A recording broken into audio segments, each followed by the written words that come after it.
Allez là c'est dans Junior et bienvenue dans une nouvelle vidéo. Alors aujourd'hui je vais vous faire entre guillemets le débrief entre la France et l'Azerbaïdjan.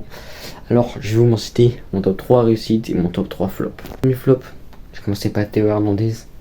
Malheureusement il a perdu beaucoup trop de ballons, il n'était pas assez impactant dans le jeu.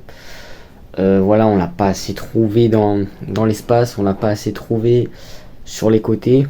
Pareil pour son frère Lucas Hernandez qui est aussi un flop. Pareil, trop de pertes de ballons.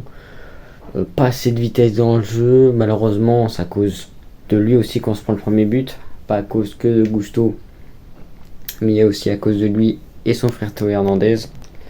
Et pour finir aussi, Hugo Ekitike, bon malheureusement pareil, j'étais pas assez dans le rond-centre, enfin dans la surface, on l'a pas trouvé assez dans l'espace de jeu, personne a trouvé des occasions autour de lui, il a été assez impactant, donc malheureusement c'est un flop. Ensuite dans les réussites, j'ai commencé par Mateta qui a été un des 3 buteurs. Alors, comparé à Hugo Ekitike, on l'a trouvé dans le jeu, on l'a trouvé dans l'espace, il était là à chaque bonne occasion, donc franchement Mateta, en 3 matchs, il a marqué 2 buts, donc franchement il commence à devenir un taulier de l'équipe de France. Ensuite, je vais dire Akliouche. Alors Akliouche, pareil que Mateta, premier but avec l'équipe de France. Franchement, pour une première titularisation, c'est pas dégueulasse du tout. Je sais pas s'il a délivré des passes décisives, mais honnêtement, il a été assez bon dans le jeu, assez bon dans l'espace, assez bon.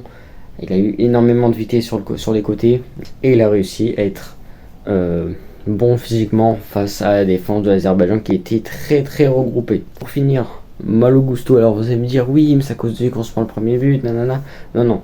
Depuis ce premier but là, il a fait, je crois, 2 passes décisives. Il a été énorme dans le jeu, il a été impactant. Voilà, c'est une preuve qu'il peut remplacer Jules Koundé quand il n'est pas là. Voilà, il fait partie de l'équipe bis. Mais pour la Coupe du Monde, si au cas où Jules Koundé se blesse, on aura un Malo Gusto qui sera très impactant au niveau du jeu. Donc honnêtement, on n'a pas trop de soucis à faire. Voici la fin de mon débrief entre l'Azerbaïdjan et l'équipe de France. J'espère que ça vous aura plu. N'oubliez pas de liker, de partager, de commenter, de vous abonner si vous ne l'avez pas encore fait, d'activer la cloche de notification. C'était Adam Junior. Allez, salut!